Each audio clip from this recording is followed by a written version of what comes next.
J'adorerais, quoi. On était à l'avant-première de Transformers hier soir. Vous dites Dorothée, Transformers, bon, on est dans deux mondes parallèles, mais pas du tout.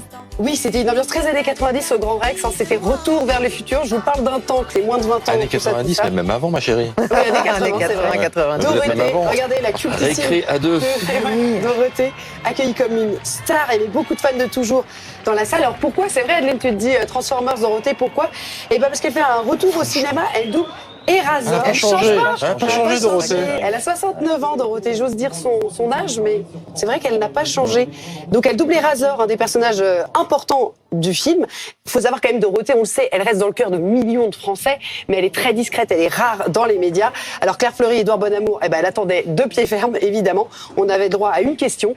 Finalement, elle a été sympa, Dorothée. Elle nous a accordé quelques minutes.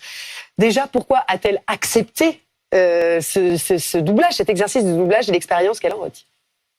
On refuse pas d'interpréter, d'avoir un rôle dans Transformers, un personnage, ça se refuse pas. Alors là, c'est passionnant.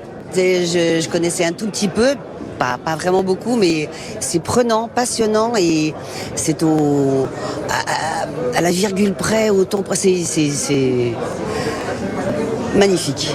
C'est une première pour elle. Alors, elle a déjà fait du doublage, mais juste une fois, elle a doublé une sorcière dans un épisode de Garfield, donc ça compte pratiquement pas. Elle a 50 ans de carrière, Dorothée, elle est à l'aube de ses 70 ans, et elle se met, ce nouvel exercice. Regardez à quoi ça ressemblait, justement, dans les coulisses du doublage.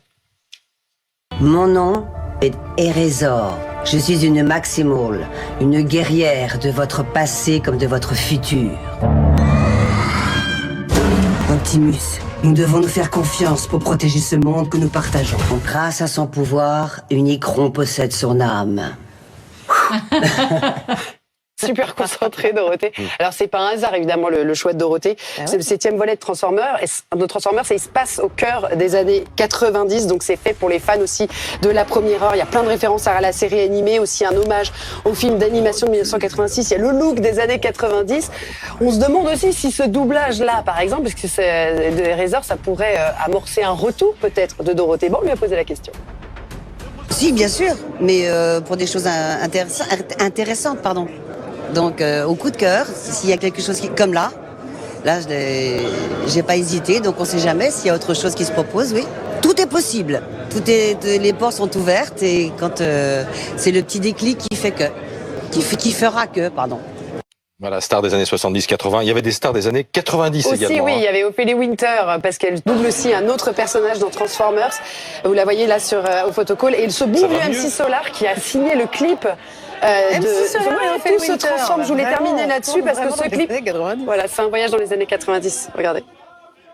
Yo, MTV Rap, Madonna et RuPaul. Le fleuron de l'époque était le starter.